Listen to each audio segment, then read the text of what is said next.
출애굽기 14장 10절에서 14절 말씀, 저하고 여러분께서 한 절씩 교독하실 텐데요.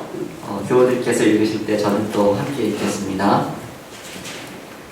바로가 가까이 올 때에 이스라엘 자손이 눈을 들어본즉 애굽 사람들이 자기들 뒤에 이른지라.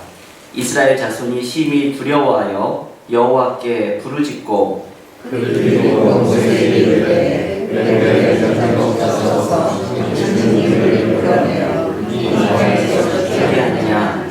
어찌하여 당신이 우리를 애굽에서 이끌어내어 우리에게 이같이 하느냐.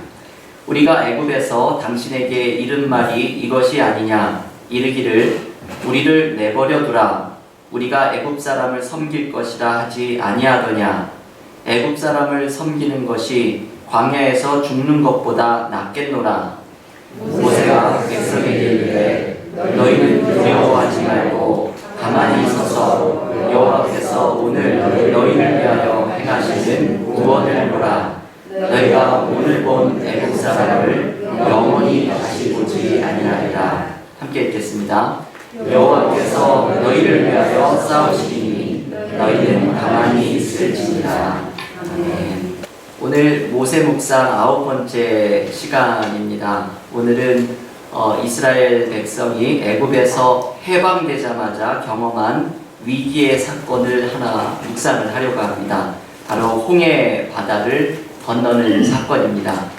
오늘 제가 이 본문 말씀을 묵상을 하면서 두 가지의 후회를 묵상을 하였는데, 제가 그 성경을 묵상하고 이제 여러 책들을 펴놓고서는 같이 묵상을 하다가 김기석 목사님 광야에서 길을 묻다라고 하는 책에 저의 묵상하고 같은 방향으로 이분이 책을 쓴 대목을 제가 읽게 되었습니다.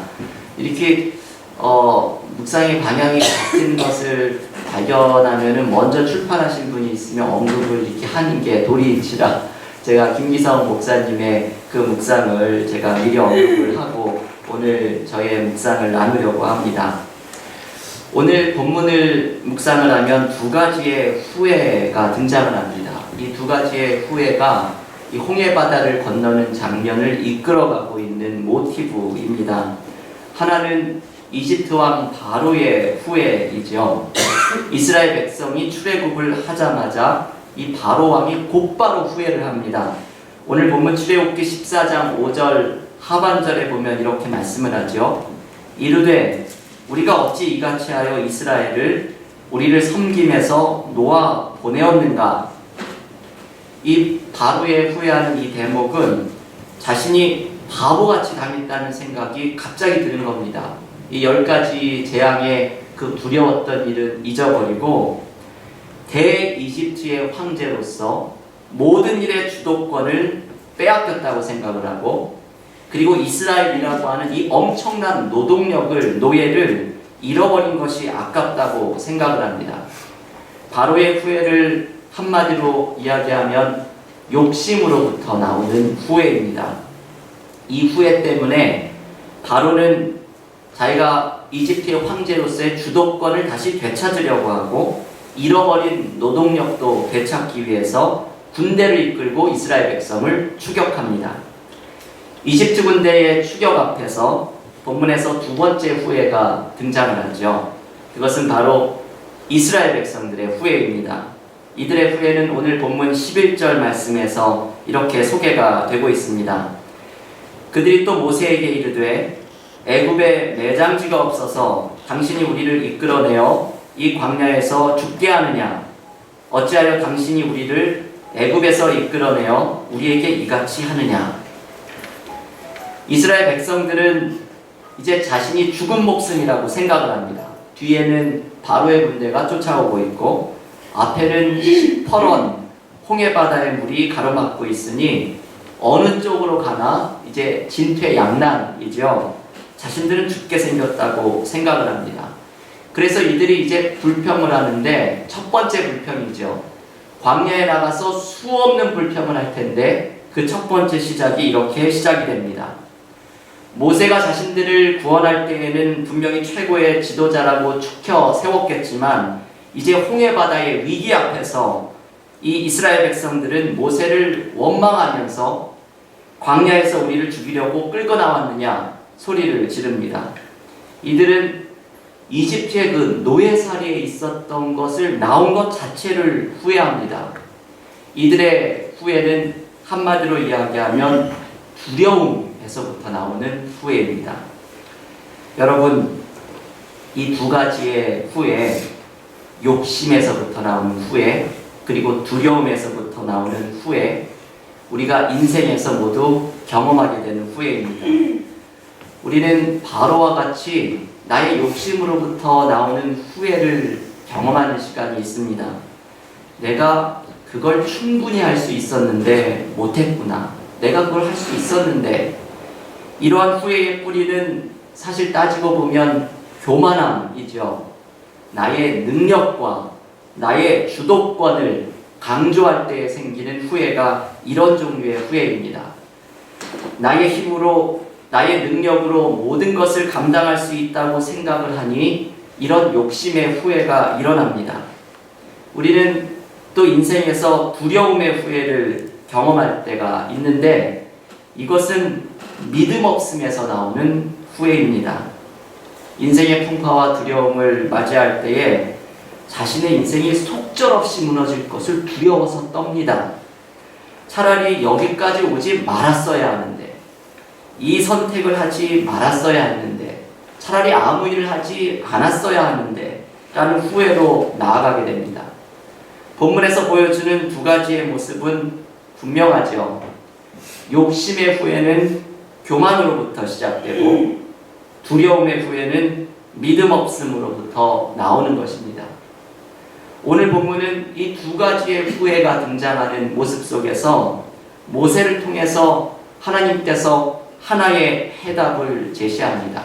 아주 단순한 해답이죠. 근데 모든 것의 해답입니다. 바로 하나님 자신입니다. 하나님이 이 두 가지 후회의 모든 것의 대답입니다. 우리가 모세의 말을 함께 읽어볼 텐데요. 출애굽기 14장 13절 말씀, 우리 성경을 펴신 분들은 한 목소리로 출애굽기 14장 13절 함께 읽겠습니다. 모세가 백성에게 이르되 너희는 두려워하지 말고 가만히 서서 여호와께서 오늘 너희를 위하여 행하시는 구원을 보라. 너희가 오늘 본 애굽 사람을 영원히 다시 보지 아니하리라. 아멘. 모세는 오늘 본문을 보면 참 위대한 믿음의 사람이죠.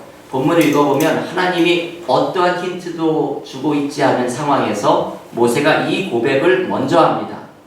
모세라고 왜 두려움이 없었겠습니까?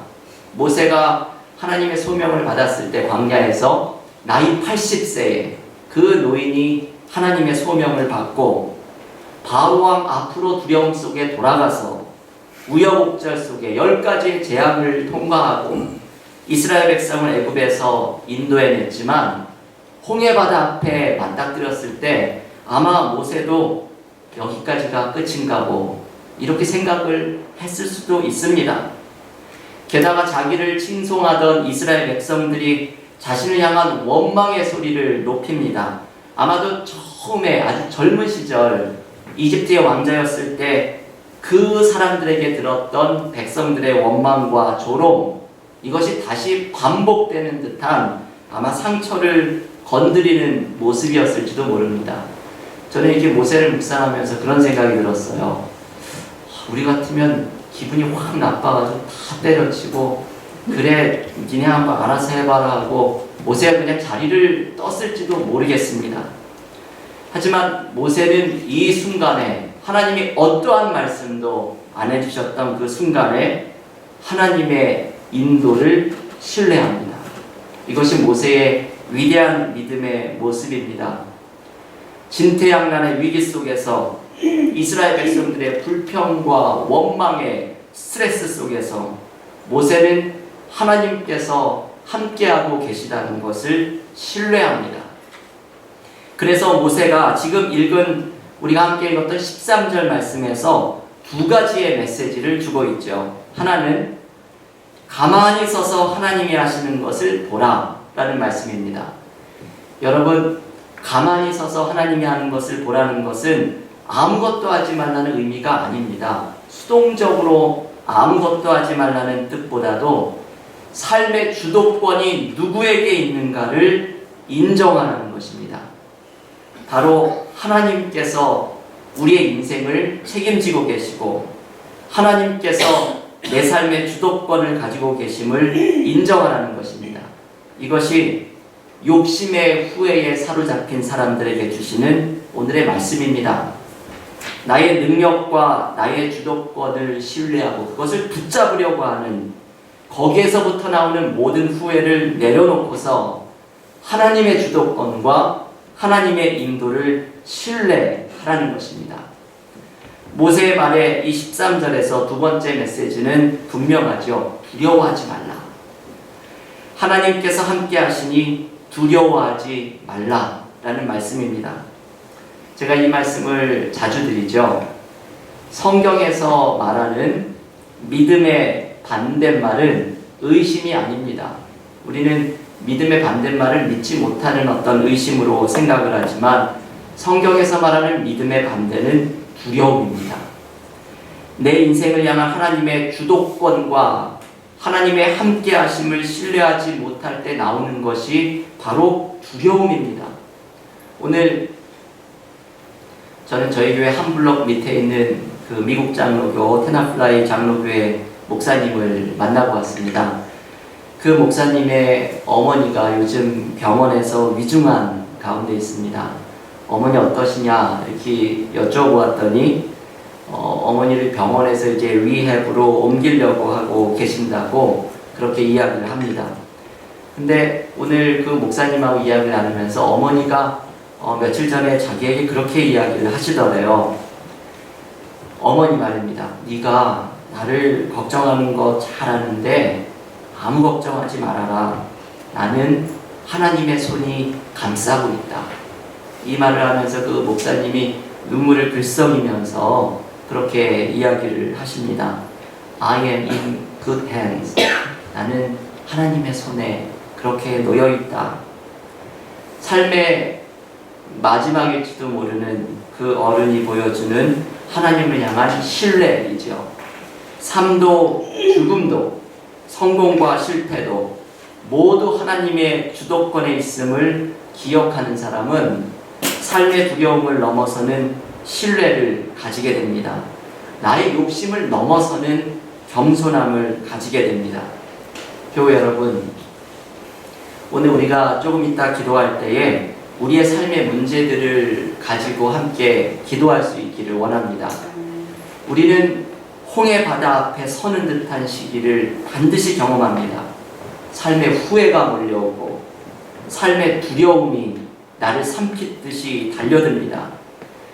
그때 내가 내 삶을 통제하려고 하는 교만을 내려놓고 내 삶을 인도하고 계시는 하나님을 가만히 바라보아야 합니다.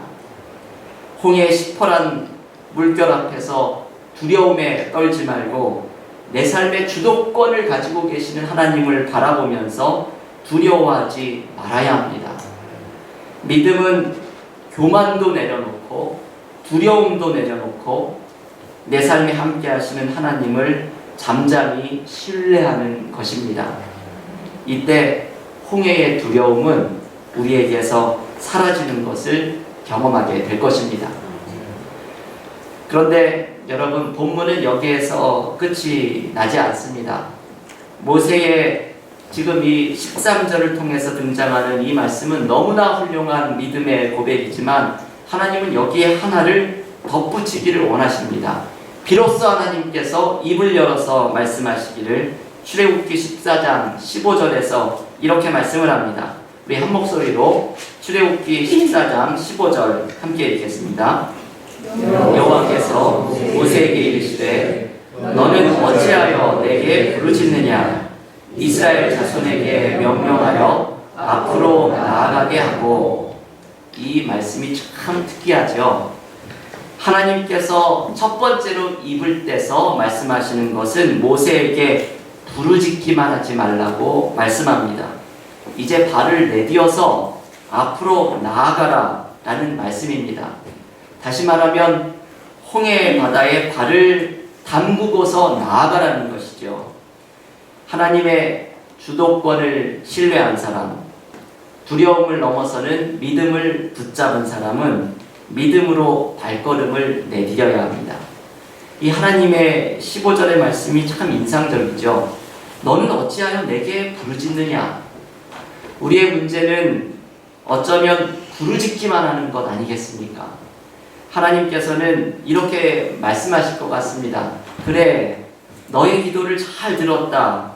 내가 너와 함께하마.